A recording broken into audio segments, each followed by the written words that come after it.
வாழ்வோம் வாழ வைப்போம். சித்தர்கள் அருள்கூடில் அறக்கட்டளை. குருமா அப்பன் அவர்கள் அருளார். சித்தர்கள் நெறியில குரு அருளால் நான் தெரிஞ்சது இவ்வளவு. அதை உங்களுக்கு சொல்லிட்டு இருக்கேன். இப்போ இந்த மார்பு வலிக்கு வருது, அது இருபாலருக்கும் வருது. அது வந்தாலே பயமாயுது.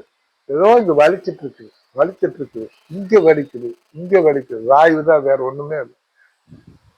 அந்த வாயுல அதாவது ரத்த குழாய்கள், இருதயத்துக்கு வர ரத்த குழாய்கள் இந்த பக்கம் இருக்கு, இந்த பக்கம்.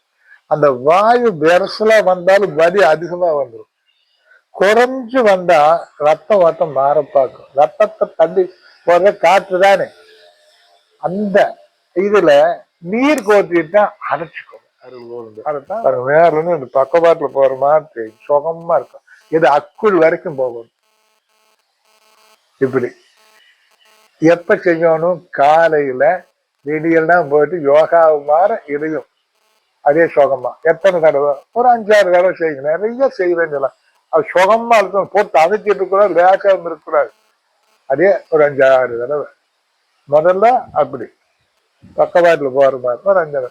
அப்புறம் நல்லா கவனிங்க, கொஞ்சம் பிடிச்சும் எல்லாரும் பாருங்க. ஏதாவது தட்டுவாங்க பாத்தீங்கல்ல, தட்டி நீருவாங்க. அறந்தாலும் எல்லாம் செஞ்சுக்குவேன். ஒரு 5-6 தடவை செஞ்சுட்டு லேசா ஒரு 3-4 தடவை. அப்புறம் என்ன பண்றீங்க பாருங்க, பாருங்க நல்லா பாருங்க. பாம்பு வரைக்கும் ஒரே ஒரு தடவை மாற்றி மாற்றி தினம் செய்யுங்க. அப்புறம் நீங்க நீர் அருந்தும் போது மரமரான்னு யாரும் இப்படி குடிக்கூடாது. குடிக்கிற தண்ணிதான் முறை சொல்லிருக்காங்க. அடவா ஊற்றி கண்ணை மூடி, நான் ஏற்கனவே சொல்லியிருக்கோம், 3 தடவை முழுங்க. எத்த தண்ணி குடிச்சாலும் இதே மாதிரி குடிங்க. குறைஞ்சபட்சம் ஒரு நாளைக்கு அந்த ஒண்ணுக்கு போயிட்டு வந்தா ஒரு 4-5 வாய் தண்ணியா அதுக்கு குடிங்க. குரல் சூடு ஏற்பட விடாது.